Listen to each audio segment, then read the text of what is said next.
সব বিষয়ে ঐকমত্য না থাকলেও কিছু মৌলিক বিষয়ে ঐকমত্য অত্যাবশ্যক বলে মন্তব্য করেছেন মেক্সিকোতে নিযুক্ত বাংলাদেশের রাষ্ট্রদূত মুশফিকুল ফজল আনসারী।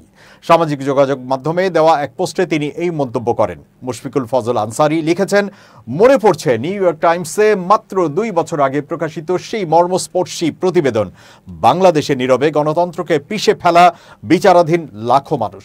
তিনি লেখেন, প্রতিবেদনটিতে উঠে এসেছিল কিভাবে দেশের প্রধান বিরোধী দলের নেতারা হাজারো মামলার বোঝা বয়ে কোর্টের বারান্দায় রাত্রি যাপন করছিলেন, কিভাবে নির্বাচন সামনে রেখে গোটা বিরোধী শিবিরকে পক্ষাঘাতে পরিণত করা হচ্ছিল। তিনি আরও লেখেন, দেশ চালানোর আকাঙ্ক্ষা অপরাধ নয়, বরং থাকা উচিত, কিন্তু তা অতীতের নির্মম অভিজ্ঞতা আর নেতাকর্মীদের ত্যাগ ভুলে নয়। এখনো এক ভয়ঙ্কর দানব পেছনে তাড়া করে বেড়াচ্ছে, সুযোগ পেলেই ছোবল দিতে প্রস্তুত। এই দানবের বিরুদ্ধে এই দেশেই আমরা দেখেছি ইস্পাত কঠিন ঐক্য।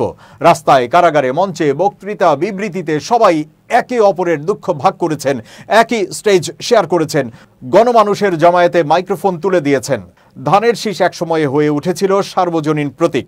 বাংলাদেশের রাষ্ট্রদূত লেখেন, একবার অন্তত ভাবুন সেই গুম খুনের ভয়াবহ সময়, ফাঁসির মঞ্চে নেতাদের নির্মম প্রাণ বিসর্জন, ছাত্র জনতার বুক পেতে গুলির মুখে দাঁড়ানো সেই সাহস, যে নেতৃত্বের মাধ্যমে ঐক্য গড়ে তুলে বিগত 1.5 দশক শেখ হাসিনা বিরোধী আন্দোলনে লড়েছেন, সেই ঐক্য কিংবা নেতৃত্ব কেন দেশ গঠনে ভূমিকা রাখতে পারবে না?